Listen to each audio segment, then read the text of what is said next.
Welcome to the Zweig Podcast, putting architectural, engineering, planning, and environmental consulting advice and guidance in your ear.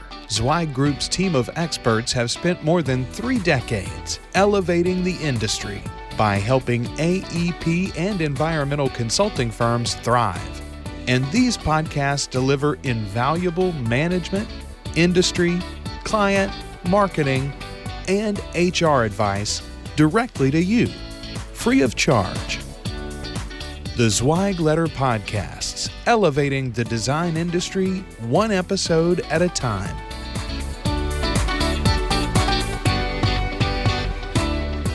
Hey folks, and welcome back to another episode of the Zweig Podcast. I'm your host, Randy Wilburn. I'm excited to be with you as always.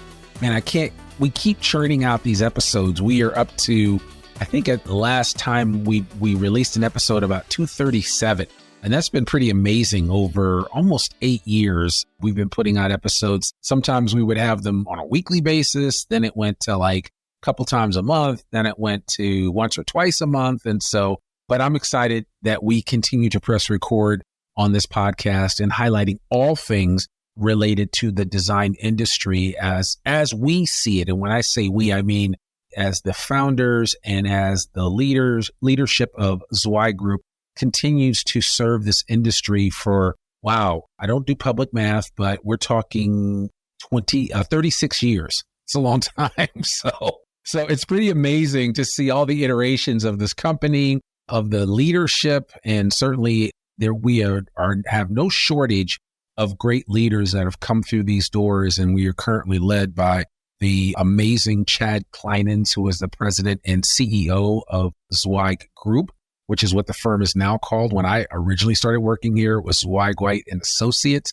And so it's just amazing to see a company have the longevity. And I don't know that Mark Zweig imagined in 1988, when he was in the back of his house in Natick, Massachusetts, thought that this company would still be around in 36 years. But it's still here, and it's a testament to good business practices. And certainly my next guest has no shortage of those good business practices and some things that you're going to learn today. So I want to encourage you to take out your notebook, take some notes. This is one of those times when you don't need AI to take your notes for you, because I think there's just going to be some good advice and ideas that you're going to learn from our next guest, who's Jeremy Clarke. And Jeremy is the director of recruiting and retention. I want to stress both of those words, recruiting and retention, for Zweig Group. It's actually a role that I used to hold a while back, and I'm excited that he's doing it now, because I'm going to tell you, recruiting, it's never been easy. It's never been harder than it is right now to recruit really great people. And so, no, but seriously though, it is one of the most difficult tasks that design firms face, is finding and recruiting great talent. And so today's guest certainly is an expert in this area. And I really want you to hear what he has to share today, because I think there's going to be some nuggets of wisdom for those of you that are leading firms and that are looking to kind of make that next leap in terms of production, in terms of team building. This episode is going to help you out. So without further ado, Jeremy Clarke, how are you doing today? Doing well, Randy. Thanks so much for having me on this podcast and to be alongside your audience here. I've heard a lot about this podcast. Excited to be here today, and with a fellow recruiting veteran and comrade in the recruiting space. So Yes. I have been in the trenches before, and I know what it feels like to recruit design professionals. At one point in time, I tried to go back and count the number of placements that I have made in this space. I lost track after about 115, but things were a lot different back in the 90s and early 2000s. And then of course, things have just been different, and they've changed over time. And you've been involved with this industry for a long time, but I would love for the uninitiated, for those that listen to this podcast on a regular basis, but just weren't really necessarily familiar with you, Jeremy, I'd love for you to give us a little bit about your superhero origin story and your background with the Zweig Group, and then there's some recruiting and retention space. Sure. Yeah.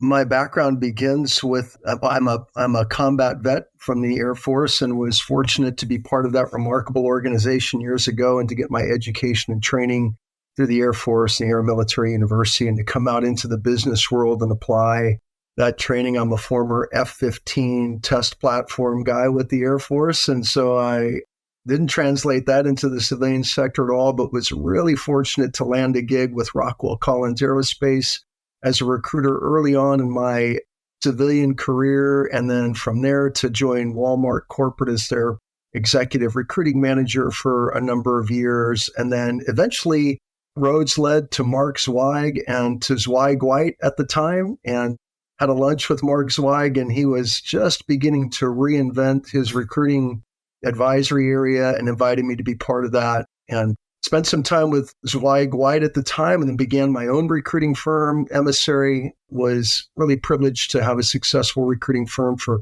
10 plus years, ended up selling that and coming back to Zweig Group now as a boomerang and working alongside Chad Kleinens and some other familiar faces and getting to know some new ones. So I've come full circle now and happy to be back inside a Zweig Group polo shirt and ball cap and doing recruiting for Zweig Group. They're an amazing firm, great, smart group of people.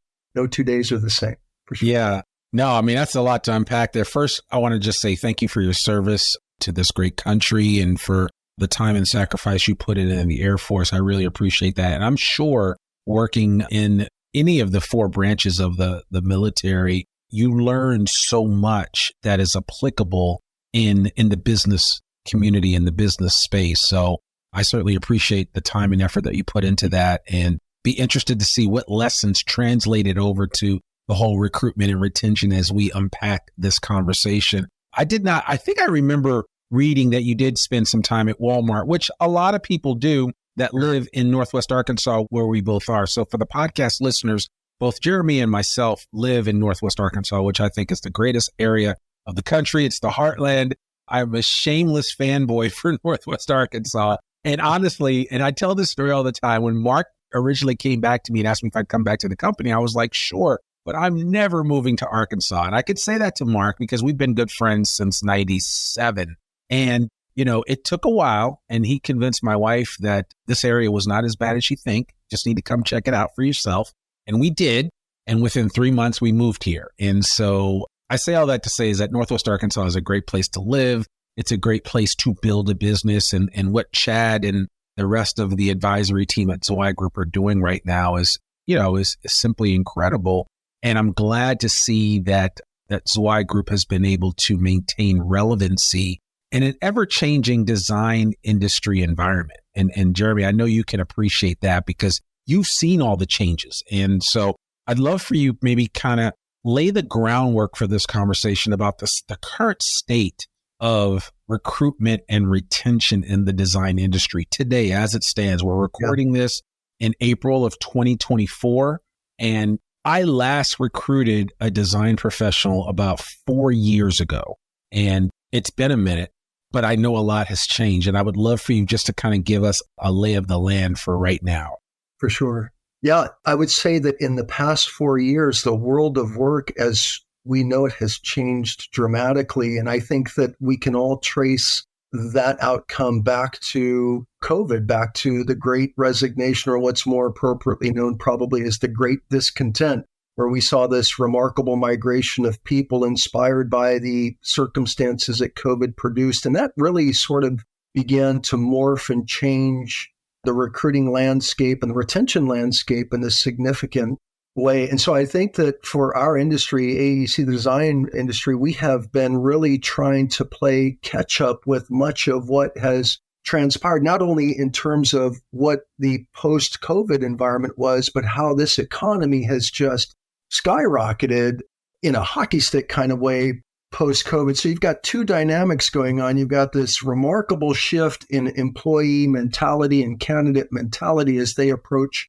work and career. And on top of that, you've got a robust economy that's making it difficult to keep up with demand and to have the necessary talent to affect the projects that you need to affect as a firm. And those two things create a really tight labor market that makes nuanced recruiting super important.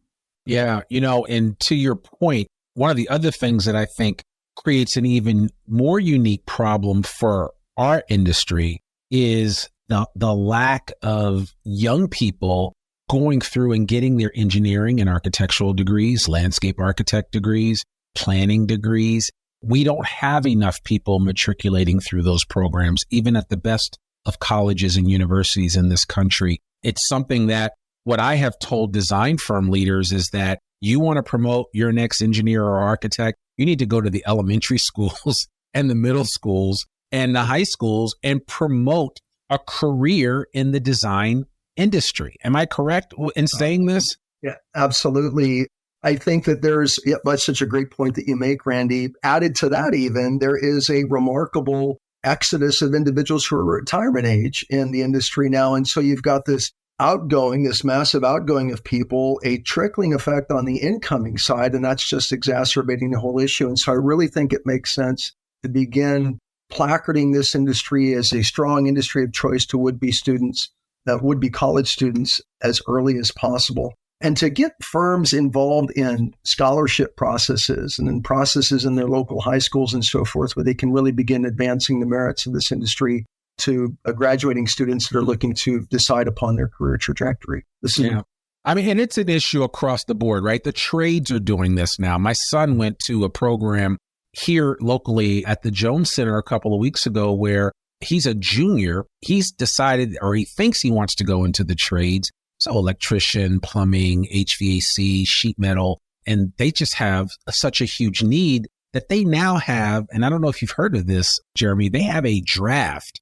So senior high school students now, especially in this area, but what I understand is that this is not unique to Northwest Arkansas. They're doing this in other parts of the country now, that construction and other design firms have gotten together and are drafting young people out of high school into training programs that will then allow them to matriculate into full-time jobs in said profession. So be it electrician, plumbing, HVAC. I mean, everything that I just mentioned, and construction management, they're all taking kids through these programs now. And honestly, you could theoretically make the leap and say design firms could do something along those lines as well, because typically we in the design industry are a step or two behind the construction industry, right? Yeah. In terms of how they do things, that. And so I think that as engineering and architectural firms, I get it that you're trying to put out fires and solve problems for the clients that are right in front of you. But you also have to take that big picture approach and step back and say, what could we be doing creatively to engage the next generation of employees that could potentially work for me? You're a 20-person firm now. You want to be an 80-person firm in the next 5 to 10 years. What's that going to look like? Right. Yeah, the old crusty ways of recruitment where, you just sort of sit back and wait for some resume to hit your inbox or whatever, your MO might be. That died on the vine a long time ago, or it should have. And so what's really critical to being successful in today's recruiting climate, and in particular in AEC, is innovation, creativity, and being willing to do things that are somewhat unorthodox or innovative, experiential in terms of getting good talent. So what have you noticed since you got back in this space and really focused on what the needs are here within the design industry? What have you noticed like in the last, I don't know, maybe, 18 to 24 months? I mean, in terms of, are you finding certain positions versus others are fillable faster? I always noticed that there would be this cycle of certain roles and positions. I'd always have an easier time finding planners than I did maybe finding landscape architects. And then when it came to finding structural engineers, there were the ebbs and flows of the availability of individuals. And of course, you had to know the main players in the market to know who to go to. But what are you finding right now with regard to trying to identify and attract good talent? Well, I would say, first of all, there's a void, a gap, and this has been the case for a while now, in that 6 to 12 years of experience spectrum where, people are just starting to get licensure or they've had licensure for 1 or 2 years. That really is kind of a hinge pin moment at that point, and being able to find and retain that spectrum of talent remains very, very difficult. And I think it's incumbent upon firms to equip themselves with the internal processes and capabilities and branding to really capture talent at that level. So the first thing I would say is I think that there's a real miss there in the industry in terms of being able to capture talent at the I'll use civil engineering as an example, project engineer to experienced project manager spectrum. And that really means getting innovative in the ways that we go about finding and compelling experienced hires and making sure that we have the right processes internally to effectively capture candidates that we get to bring to the table. That's the one miss. On a broader AEC spectrum, I would say, there appears to be a premium, certainly in the engineering disciplines. In particular, I would say with this massive infrastructure bill that's playing out incrementally, there's lots of needs there. And I would say the lion's share of recruiting is being applied to those disciplines. But across the board, really in AEC, whether we're talking about architecture, civil engineering, whether we're talking about structural, whether we're talking about environmental, there's talent is at a premium. The need is at a premium. And it's really critical for firms to begin creating the delivery mechanisms internally that distinguish them from their competitors in identifying and winning that talent. Yeah, well put. That's very well put.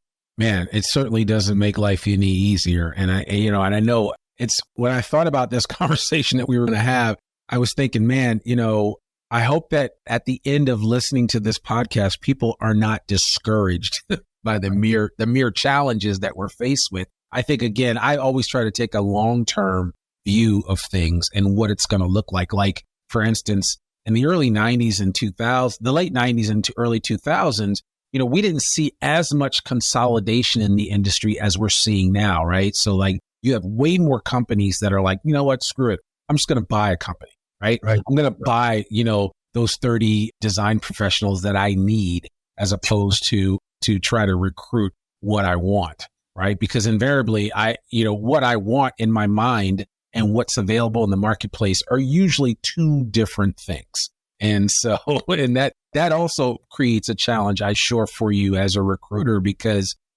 every design professional leader has an idea in their mind of what they want. Sometimes it's an individual that's comparable to an outstanding A+ player that they already have on their team, or maybe it's somebody that's comparable to themselves, right? But it's just the idea that, a lot of times, you're not going to find 100%. You might find 70, you might find 75 or 80, but you won't find 100% of what you want. And it's whether or not you have the ability to fill in the gap there, or if that person has the ability to make up the difference over a period of time.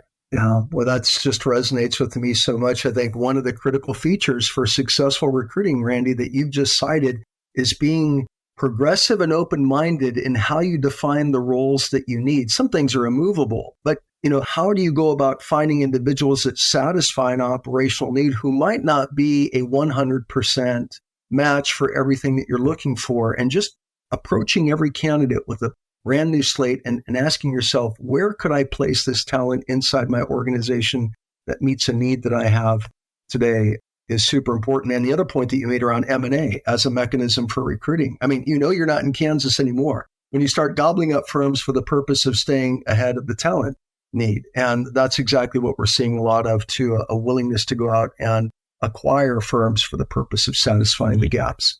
Yeah. I mean, there was a time, literally, I remember this back in the day when Carter and Burgess, we would work with them, that we had was a big contract that Zweig Group and Associates used to have. And they would say, hey, we need 20 people. And we'd be like, wow, that's a lot, but we could probably work that out. Nowadays, you can't. I mean, what you need now is an acquisition, because it's like, there's no way you're going to fill that need of finding or identifying maybe 20 people in a 6-month period that you can convince to make a move or transfer over to a new organization, especially with, like you said, you mentioned earlier about some of the changes that we've experienced post-pandemic. And I'd be curious to maybe talk about one or two of the things that have fundamentally changed about how you recruit post-pandemic versus how you were recruiting pre-pandemic. Yeah, good question. I would say post-pandemic, the talent demand has created augmentation in talent delivery methods and technologies. AI is not the least of those technologies. And yet some things remain critically the same. So it is important that firms recognize the benefit, for example, that AI brings into recruiting. And I think when we get into the conversation of AI, people suddenly start feeling really glassy-eyed and foggy about exactly what that means. what we can find solace in is knowing that AI is basically integrated into the fundamental recruiting platforms you would use anyway. It's not as though you need to go out and buy something that is an AI bolt-on. You get an applicant tracking system that has AI capabilities, and now you're suddenly AI relevant. But making sure that we have the platforms to allow us to market our opportunities and capture candidates in the most effective, efficient, prolific ways is certainly critical, but also realizing that recruiting still is a very nuanced business. And this is something that I think AI has tried to detract us away from. At the end of the day, this is mano a mano. It's me to you. And what I'm trying to do is to get you to the table to have a conversation about an opportunity that I'm hoping you'll see will be superior to the one that you're in today. And AI is not going to satisfy that conversation. AI doesn't have a narrative for that. That's you and me having a dialogue where I encourage you by building trust with you to simply open up your options and have a conversation that maybe you weren't thinking about 20 minutes ago, 30 minutes ago. And I think we as firms and firm leaders need to really be willing to put ourselves in a position where we make those conversations more commonplace and take advantage of those conversations. So let's get rid of some of the crusty, static, old world ways of doing things. And I've done a presentation at our Principals Academy a couple of times, and one of the segments is called Just Get Them to the Bleeping Table. And that's really what recruiting is about. Just get said candidate to the table and develop that candidate from there. And I think we're missing that in the automation that we've become kind of geeked out about over the last, year or 2 years. Yeah. And those are all amazing points. And what I kind of hear you saying, and it sounds like things have not changed, is that there has always been an effort to just get somebody to the table, to just get a hiring manager to make a phone call and have a conversation. It's that age old question of, what if they're not looking? They're not looking, right? That just about everybody, like when I came back to Zweig in the early teens, so 13, 14, 15, 16, and I was recruiting, I would tell hiring managers right off the back, they're not looking.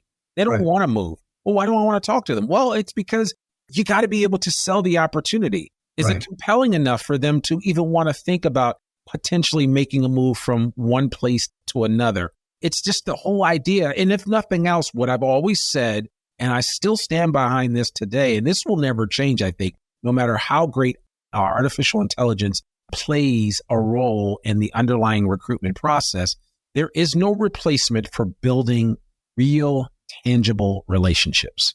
Right. That's exactly right, for sure. And when you can find that resource internally or as a partner who knows how to get to the table with premier talent, you've solved 90% of the issue, because you're right. 75% of the talent that's out there is not looking. They're passive talent. The 25% that are looking, at the risk of maybe offending some people that are looking, there's question marks about. You just don't know. You just don't know what you don't know. And so the preeminent strategy has to go about finding the people in the most relevant context, performing the most relevant functions in the relevant firms, and getting them to the table and discovering the tool and the resource internally that can accomplish that end is the Rosetta Stone. That's a remarkable resource inside any firm or a partner for any firm. And that remains the game-changing element to this day, regardless of AI. Yeah. Sure. And I remember for a while there with the TPA and doing the recruitment portion, the whole thing that I would focus on is relationship building. Right. Just building that muscle, right? So think of relationship building like a muscle you want to build in the same way you'd want washboard abs. Right. You've got to work that thing out on a regular basis. I say that just because every guy wants washboard abs, but even women want, they want that flat stomach and everything. So I think that's something that we can all appreciate. You have to exercise that muscle of building relationships, of reaching out to people. I do this thing now, and it's just called I call it like chat roulette, but other people call it like, 6-minute connections. And a guy that I know named Jordan Harbinger that has a really big podcast, he does it. His whole thing, and this, I've talked to different design professionals about it. I just tell folks to, make a connection with 6 people that reach out to them without an ask. It's not a transactional message. It's just, hey, how are you doing? Just thinking about you. Wanted to reach out. Boom. Right. That's it. Right. And I have continued to do that in the design industry space for easily more than a decade. And I remember when I first came back 2013 with Mark to work with Mark and Chad, and at that time, Jamie Claire Kaiser and some others, I remember reconnecting with people that I had talked to in the late 90s that were still in the industry, people that I had placed. I had just kept connections with those individuals because early on, LinkedIn didn't exist. Then LinkedIn came on the scene. So I reconnected with a lot of people that I had placed, and I still keep in touch with a lot of those people to this day. It's 2024, Jeremy. Nothing changes as far as that's concerned. And again, it's the mindset that I want people to understand. It's never with an ask. It's never with an ask. It's just, hey, how are you doing? Right. Now, those conversations may transfer into something else, but initially just a checking in. And I spent a lot of time doing it during the pandemic because we all had extra time on our hands. And I just continued to build my community, to build my connections, and to make new connections from those original connections. Because you know what? Every engineer and every architect that I know on the face of this earth knows another engineer and another architect. That's a small world. It's a small world. It really is. So you made some really compelling points about building that network and maintaining it. And I think firms want to cultivate that kind of culture in their recruiting teams. And it may be that, Jane and Joe, department head or project manager, is saying, well, what does that mean for me beyond developing that network? How can I maximize our candidate capture in the recruiting lifestyle? You're right. Being able to identify people, keep relationships, get them to the table is important. But our candidate drop-off rate after the interview is 42%. 42%, which means to say that we're nearing the 50% mark in terms of our candidate attrition after they've been inside our doors. And I think that the recruiting crisis for many firms could almost be solved if the candidate attrition rate could be solved. I put candidate or recruiting into three buckets: identification, which is what you and I have been talking about, finding candidates, networking with them, trying to get them to the table. But once you get them to the table, now we're developing them as real considerations for our firm. What does our success look like there? What are we doing to distinguish ourselves among our competitors in that one-for-one engagement in the interview with these candidates? So many candidates are feeling ghosted. They're feeling like they're not being communicated with. They're feeling like the experience was sort of haphazard. It wasn't intentional. They didn't feel welcomed and warmed. That experience is critical in remedying that drop-off rate. And so I would encourage firms, if you feel like you might be struggling on the identification portion, that is networking with candidates and getting them in the doors, okay, but what are you doing to maximize the candidates that are coming into the door? And what's your closure rate on them? What does your offer process look like? How intentional and thoughtful is that process? All of that goes into this entire equation around effective recruiting. And I think we want to send a message to firm that says, this can't be transactional. This can't be, mechanical like that. You've got to create an environment for these candidates that says, wow, I want to work there. I didn't know that I wanted to work there until I got contacted about working there. But having met Randy and having met Sarah and whoever else, I want to work with these guys. And the last thing you want to do is see that, eliminated because someone couldn't get out from behind their desk to create a human engagement in that particular experience. It's so important, for sure. Absolutely. Yeah. And to me, just, my thing is, and I tell any hiring manager that will listen, no just means not right now. No doesn't mean never. So, if you take that approach, even if you do go out and let's face it, as human beings, we all hate rejection, right? Yeah. So we carry that with us. If we go out and we talk to somebody about how great our firm is, I mean, how great your firm is. And the whole concept and idea behind recruiting properly is to let other people know how great your firm is. So even if they say no to you right now, it's not an indictment on your firm. It just may take time. And so my encouragement is just to continue to have that conversation. So especially as a hiring manager, it's like simple things like, hey, I'd love to just stay in contact with you. Can we stay connected on LinkedIn? Or, I'll just whatever, or you've got my text, my cell, I have your cell. Every now and then I'll just check in on you just to see how things are going. We have mutual interests. You like the Pittsburgh Pirates. I like the Pittsburgh Pirates. Let's commiserate and try to figure out when our team is next going to make the World Series. And that's a real life conversation that I would want to have with somebody as a lifelong Pirates fan. But the bottom line is when you find those intersections with potential candidates that may or may not necessarily land with your firm, you need to go in on those because that's a simple way for you to stay relevant with somebody and who knows? I've had so many hiring managers, and I know you've heard this story over and over again, Jeremy. I've had so many hiring managers tell me that, yeah, I just stayed in contact with so-and-so. 8 months later, they reached out to me out of the blue and said, hey, you know what? If that opportunity is available, I'm interested. Yeah, boy, so important. Hey, there are things that we can't control in the process, right? I mean, you just can't. That's one of the frustrating things about recruiting. But there are things that we can control. And my encouragement to firms and firm leaders is to look at their processes, look at their recruiting programs and say, what are the things in this ethos that we can control and how good are we at what we do in those elements? And again, I would encourage them to break it down across those 3 rubrics: identifying talent, developing that talent as candidates, and then thirdly, acquiring that talent in the offer and onboarding process. Identification, development, and acquisition. You separate those things out. You start saying, what does our offer process look like? What does our interview process look like? What does our sourcing and reach out process look like? And start making real headway into fixing those things. We can control those. And notice, AI has nothing to do with maybe on the candidate identification side. Yeah. But those are some real world recruiting tactics that, in my mind, make all the difference in an effective recruiting program.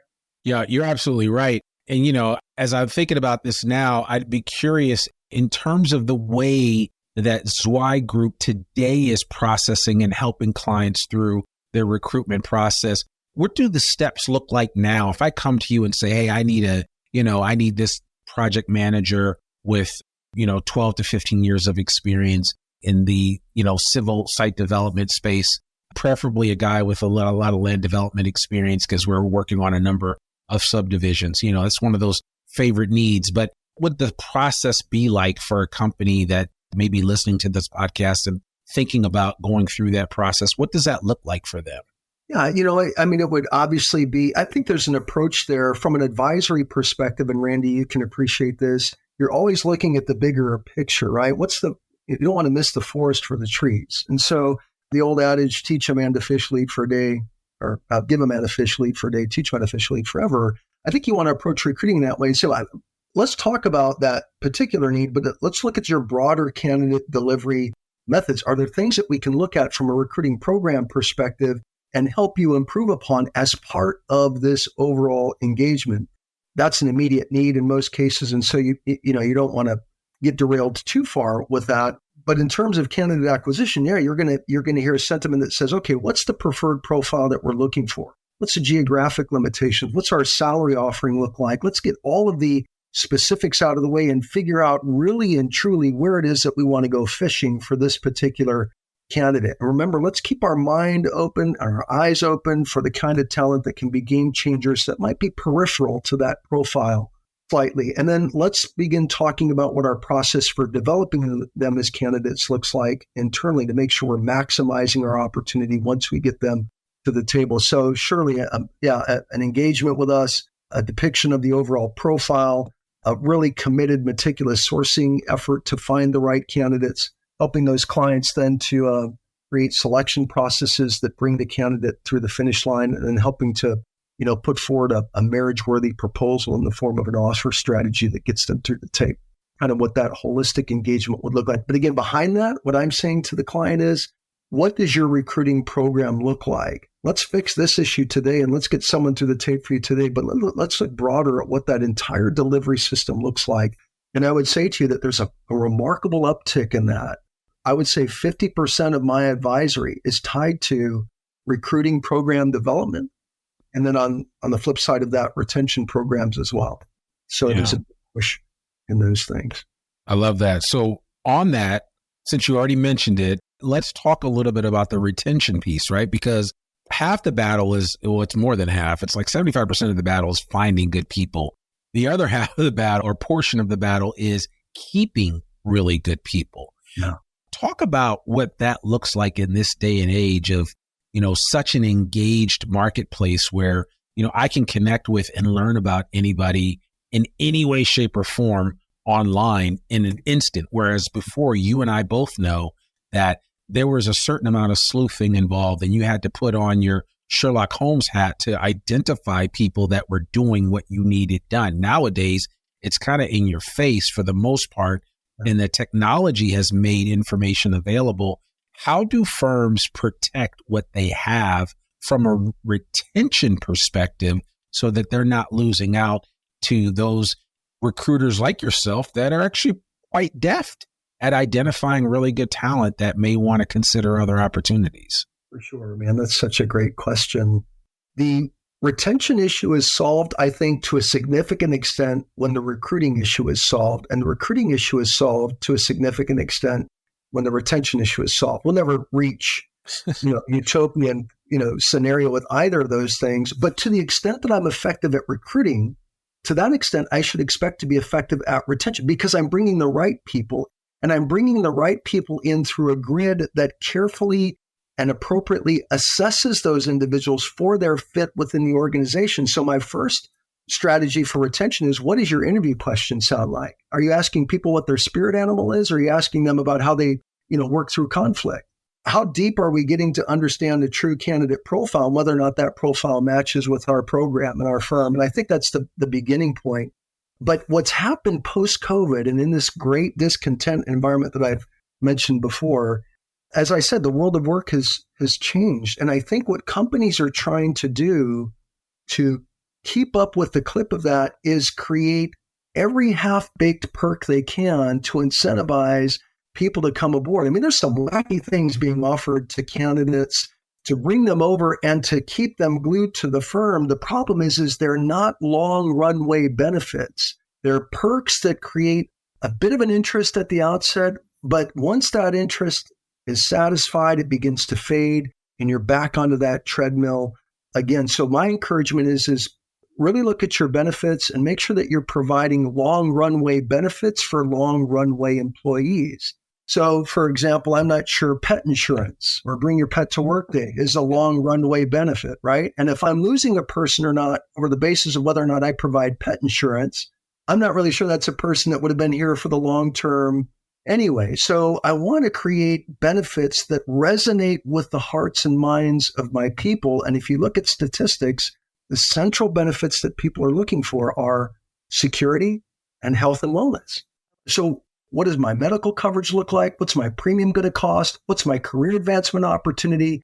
And what's my security in terms of retirement options, profit sharing, et cetera, et cetera. So eliminating some of the dross around these half-baked perks that have evolved since, the post-COVID hockey stick, and getting back to the business of creating real anchoring retention mechanisms accompanied by a careful assessment process in the recruiting effort, I think is probably key to the retention crisis. They're both crises, but we've got to get back to the basics of offering fundamental core benefits to our people and not getting caught up in keeping up with the Joneses and every trendy benefit that comes down SHRM's pipeline. So, yeah, I'm glad you mentioned it that way. And you're absolutely right. I mean, it's an investment of time and research for you to know what moves your people, right? And if you're a firm of 45 folks, you only have to talk to 44 other people to determine what moves the needle for them. Once you understand that, then you start to make some fundamental changes to make sure that you are thinking ahead, right? Because nowadays I say to people, we not only need to be looking ahead, we need to be looking ahead, but also around the corner. Because, think about it, Jeremy. I mean, AI came out of nowhere less than 2 years ago, and it has fundamentally changed our life. Yes, I get it. People were talking about AI, and I remember Minority Report and all these great movies that preconditioned us to what the future was going to hold. And nowadays they say, hey, you should just read sci-fi because that will prepare you for what the future is going to be. But the thing about it is, not only do we need to be thinking ahead, we need to be thinking around the corner. What's coming up next? And as you start to relate to that within the confines of your organization and the way that you're structured and how you run things, it gives you an opportunity to kind of start thinking about what are better ways for me to serve the needs of my most important client, which are your staff. They are your most important, because you can't serve your most important client unless you take care of the people that serve your most important client. Amen to that. Yeah.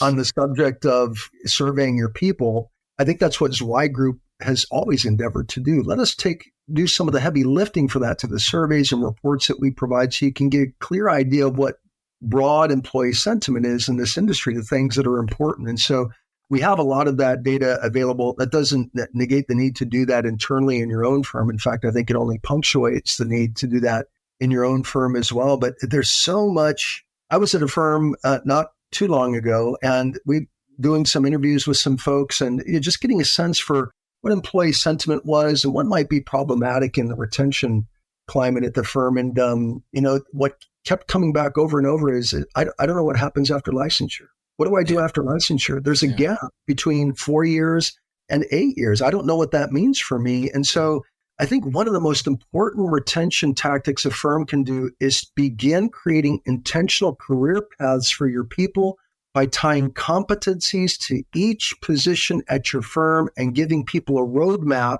for getting to the next level by achieving those key competencies. And when you can do that, you begin anchoring people like fence posts down a row along the course of their career path. And they realize, I can see the end of the fence line for me. I don't need to go to another firm to find out what I could do in my career. I can see that clearly in my career here. So creating those real anchoring competencies and incremental progression opportunities creates not only retention, but career pathing, succession planning, just a super important process. And what's happened post-COVID and inside this very tight labor market is that compensation structures have gone out the door, right? They've gone out the door. And so we've got to start making some changes to all of that. Absolutely. No, I mean, you bring up so many good points, and there's just a lot of little things that companies can do. I know sometimes if somebody listening to this conversation as a firm leader, maybe you're a hiring manager that has been found yourself stuck in the doldrums of recruiting. It's not so much that there's one thing that's going to solve all your problems. It's doing the little things over and over again with excellence that's going to get you to that place where you're really going to start to have some success. So say, for instance, you're the kind of firm when you recruit an individual, you have to have everybody at the table to meet with them and go through this whole star chamber approach of recruiting, which I've always said is like the death knell. I mean, you don't need to do that. It doesn't take that much to decide you want to hire it. I get it. Elon Musk liked to interview everybody through the process, especially when he was hiring. But he's hiring rocket scientists. And not to diminish the skill set and abilities of design professionals, but it's not that difficult. And I think firms sometimes make it too difficult. And that is the logjam that slows up their ability to move quickly at a moment's notice when the right person comes. And you don't sit around saying, well, Joe and Susan are out of town with a client, so we can't really do anything right now. And then that moment in time where all the stars aligned and you could have hired that professional go away because you wait for Joe and Susan to get back in town to meet with everybody and you can't make a decision. Yeah. And that happens all the time. I mean, I've seen that happen. And I can tell you, I don't have enough fingers to hold up the number of candidate deals that I had fall through just because of the inability for one or two people to make a solid, firm decision without necessarily needing the buy-in of a whole group of folks. Yeah, great observation. The speed, accuracy, communication, all of that are the core features to an effective recruiting program. AI plays a fundamental part in that, and I certainly don't want to devalue that at all. But I think we want to make sure that we let AI be a complement to what we're doing in that human-to-human exchange, and to maximize its potential where we can, while recognizing there are some things that we can do at the ground floor that are really polished approaches to recruiting, the things that you're talking about. Get a tightened process down, and be empathetic in that recruiting experience. Put forward a good, solid presentation of your firm, and create marriage-worthy proposals when the offer comes around. I mean, just do things well. Yeah, I love that. Marriage-worthy proposals. So that's good. All right. Well, this has been awesome. I think there's been a lot of information shared today, Jeremy, and this was really helpful. We're going to have to, I don't want to put a period on this conversation. I'd like to put a comma because I do think it's worth coming back and revisiting this maybe in the fall and having a further conversation about this. For people that want to learn more about Zweig's recruitment processes and the services of your team and how all these things work, or just about some ideas off of you, what's the best way for people to get in touch with you? Yeah, they can certainly, our website has our executive search and retention resources there. My contact information is there. The resources that we can supply to them are there. I could obviously connect with anybody directly to offer help if they want to reach out to me via email or phone call. We'll put all of that in the show notes. So anybody listening to this episode, obviously you can go to zweiggroup.com. It's the easiest way for you to connect with Jeremy and his team. But I'll make sure I put Jeremy's direct email on the show notes, a phone number, all that good stuff, and his LinkedIn profile so you can check him out and see that he is the real deal. And what they're able to do is nothing short of amazing. But really, when you distill it down to what he's been talking about over the last 50 minutes, there are practical steps that need to be taken on a regular basis. And if your company has not been taking those steps, Jeremy and his advisory team can help you with that, just like Zweig does in just about every other area of business, whether it's mergers and acquisitions, whether it's ownership transition, strategic planning. The advisory team at Zweig Group can really help folks out. And my commercial is over as far as that's concerned. The bottom line is, if you need some help with recruitment and retention, you need to give Jeremy Clarke a call. Is that a fair assessment, Jeremy? You bet. Fair assessment. Thanks, Randy. Okay, that's good. Well, Jeremy Clarke, it's great to have you on the podcast finally. I really appreciate that. I heard about you when I first got here almost 10 years ago, and I'm glad that we finally got a chance to connect, and hopefully this won't be the last time. We're going to continue this conversation, but I really appreciate all the great work that you and your team are doing at Zweig Group, and I just want to encourage you to keep it up and keep innovating new ways to solve the recruitment and retention issues that our design firms are dealing with, because Lord knows we need it. So thank you so much. Yeah, thank you, Randy. It's been great to be here and to be with the Zweig world out there in the world of AEC listing. Great podcast. Big fan. Thank you so much. I appreciate that. Well, folks, that's another episode of the Zweig Letter Podcast. To learn more about one of the oldest newsletters in the design industry by visiting zweiggroup.com. You can read articles online, listen to this podcast, and sign up for a free subscription to the newsletter and have it delivered right into your email inbox every Monday morning. Sign up today. For more info about Zweig Group's advisory services, like what we discussed today with Jeremy and his team, or any Zweig Group publication, visit zweiggroup.com. You can subscribe to the Zweig Letter Podcast or follow the podcast wherever you listen to it. And please, please, please consider rating and reviewing us on Apple Podcasts. I'm your host, Randy Wilburn, and we'll see you back here soon with another new episode of the Zweig Letter Podcast. Peace. Thanks for tuning in to the Zweig Letter Podcast. We hope that you can be part of elevating the industry and that you can apply our advice and information to your daily professional life. For a free digital subscription to the Zweig Letter, please visit thezweigletter.com/subscribe to gain more wisdom and inspiration, in addition to information about leadership, finance, HR, and marketing your firm. Subscribe today.